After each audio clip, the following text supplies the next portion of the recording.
আক্রান্ত সাংবাদিক সৈয়দ আশিক হোসেন ও তুহিন দাসের পাশে দাঁড়ালেন সাংসদ মিতালি বাগ। শনিবার রাতে আরামবাগ মেডিকেল কলেজ ও হাসপাতালে গিয়ে আহত সাংবাদিকদের সঙ্গে দেখা করেন সাংসদ। তিনি তাদের শারীরিক অবস্থার খোঁজখবর নেন এবং ঘটনার বিষয়ে বিস্তারিত জানতে চান। পাশাপাশি দোষীদের বিরুদ্ধে উপযুক্ত শাস্তির দাবি জানান।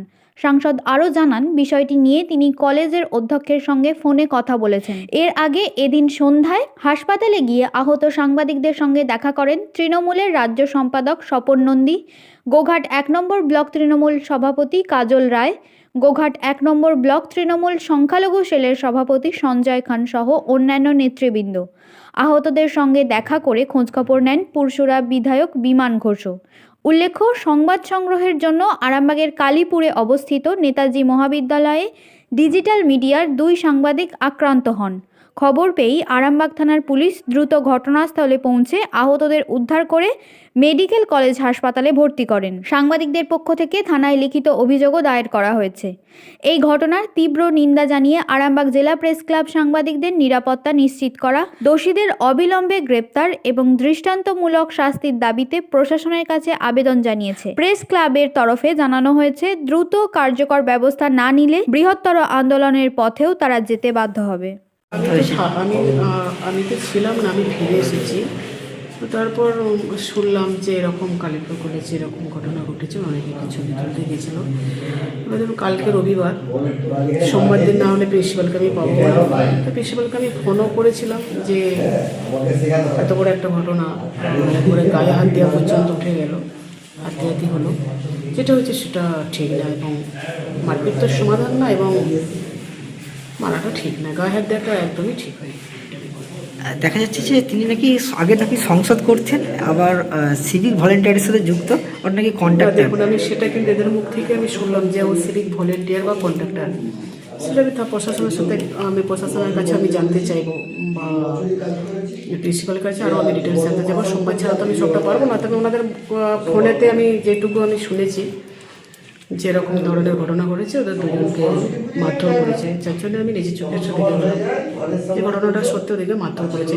তো মারধর করাটা একেবারেই একদমই আমি বলবো ঠিক হলে, আর আমি কেন এটা কেউই মেনে নেবে না, কেউই মেনে নেয়, যেই বা যারাই করে থাকবো না, যেই কারণে করুন না কেন, তাদের শাস্তি হওয়া, উপযুক্ত শাস্তি হওয়াটা দরকার। উপযুক্ত শাস্তি হওয়া দরকার।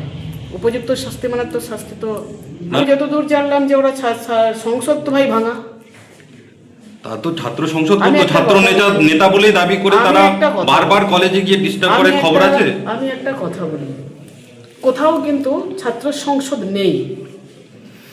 একটু দেখবেন যে কারণ একটা জায়গাতে বলাই হয়েছিল, একটা ডিক্লেয়ার আপনারাই জানেন, আপনারাই খবরে দেখিয়ে দিয়েছেন যে সমস্ত জায়গা থেকে কিন্তু ছাত্র পরিষদ বন্ধ, ছাত্র সংসদ বন্ধ। যেটা হয়েছে সেটা অত্যন্ত বাজে জিনিস হয়েছে। মারপিটটা তো সমাধান না, কি হয়েছিল বলতে পারতো। খবর তো আপনারা তো বেশি আমার খবর এখন তুলে মারলে কি সমাধান হয়? সমাধান নেই। আমি প্রিন্সিপালকে ফোন করেছিলাম, উনি তখন বেরিয়ে যাচ্ছে। আমি আইসি সাহেবকে ফোন করেছিলাম, ম্যাডাম আমি নিজেও দেখতে এসেছি। ঠিক আছে ম্যাডাম বলছি, কলেজ চত্বরে এরকম একটা নক্কারজনক ঘটনা ঘটছে, তাহলে নিরাপত্তা নিয়ে প্রশ্ন থাকছে তো। ছাত্রছাত্রীরা, এটা সাংবাদিকদের মার হয়েছে, এরপর কখনো কখনো ছাত্রছাত্রীদের সঙ্গে মারপিট হচ্ছে, সেক্ষেত্রে কিভাবে নিরাপত্তার জন্য আপনি ভাববেন?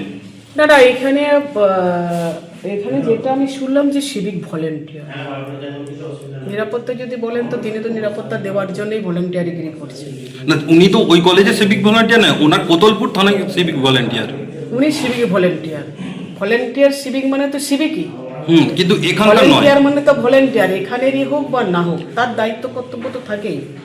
তিনি যদি মারধর করে থাকেন, পুরোটাই আপনাদের মুখ থেকে শোনা, আমি পুরোটাই এদের মুখ থেকে শোনা।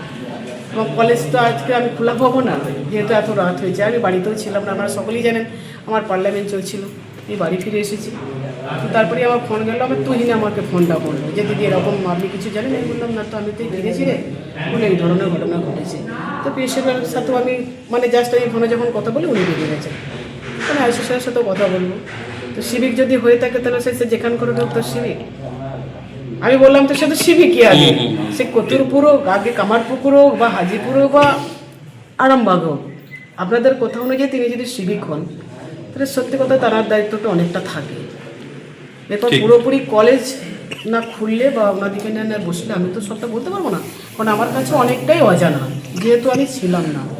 এবং কলেজ চত্বরে সিসিটিভি রয়েছে, সেখানে কি আপনি এটা তদন্তে চাইবেন যে সিসিটিভি দেখা হোক কি হয়েছিল আসল ঘটনা? প্রিন্সিপালকে বলেছি যে যে জায়গাটা মারপিট হয়েছে যদি সেখানকার যদি সিসি ক্যামেরা থাকে, নিশ্চয় থাকা কোথা, কলেজ চত্বরের সব জায়গায় থাকার কোথা, তো সেখানে যদি থাকে তাহলে ফুটেজ দেখলে অনেকটা পরিষ্কার হয়ে যাবে। বা আমি সেটা বলেছি যদি ফুটেজ কেউ চাই সেটা আপনি দেখিয়ে দেবেন। এটা আমি আমার তরফ থেকে শুধু ফোনে ওনার সাথে আমার এইটুকু কথাই হয়েছে, যেহেতু আমি ওনাকে আজকে আমি কলেজে পাবো না, আমি ওইটুকুই বলেছি যে মারপিট যেটা হয়েছে তার চত্বরে কি সিসি ক্যামেরা রয়েছে। তো মেয়েদের সাংবাদিক ভাইদের মুখ থেকে জানতে পারলাম যে ক্যামেরা ছিল।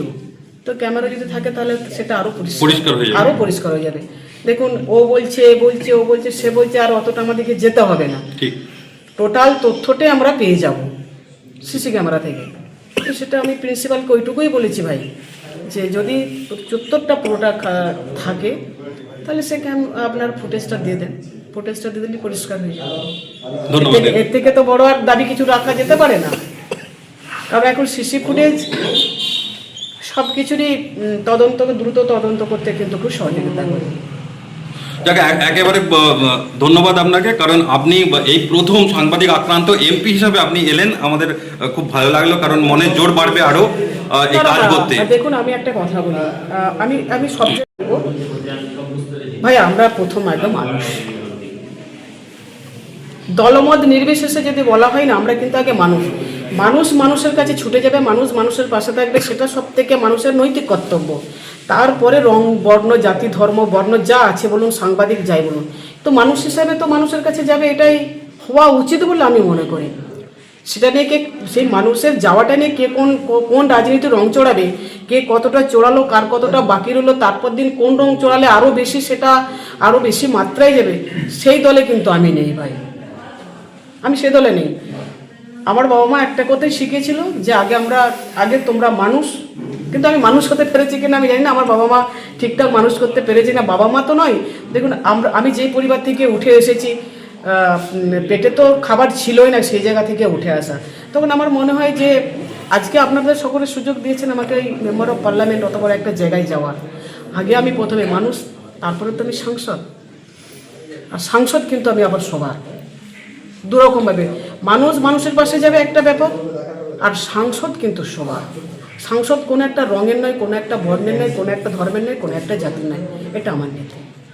একেবারে লাস্টে একটা কথা বলো, দৃষ্টান্তমূলক যদি শাস্তি না হয় সেক্ষেত্রে কিন্তু বাকি যারা সাংবাদিকরা রয়েছে তারা উদ্বেগে রয়েছে, সেক্ষেত্রে কি বলবেন, কি বার্তা দেবেন? দেখুন আমি আবারও বলছি যে সিসি ক্যামেরার মাধ্যমে বা ফুটেজের মাধ্যমে অনেকটা কিন্তু তো উঠে আসে, তো সেক্ষেত্রে সিসি ফুটেজটা যদি আমরা পাই তাহলে কিন্তু অনেকটাই পরিষ্কার হয়ে যাবে, বা সেক্ষেত্রে প্রশাসনেরও কাজটা অনেকটা আগে যাবে বলে মনে হয়। তবে আমি বলবো যে যেটা হয়েছে সেটা অত্যন্ত নিন্দনীয় বিষয় এবং এটা মেনে নেওয়ার মতো নয়।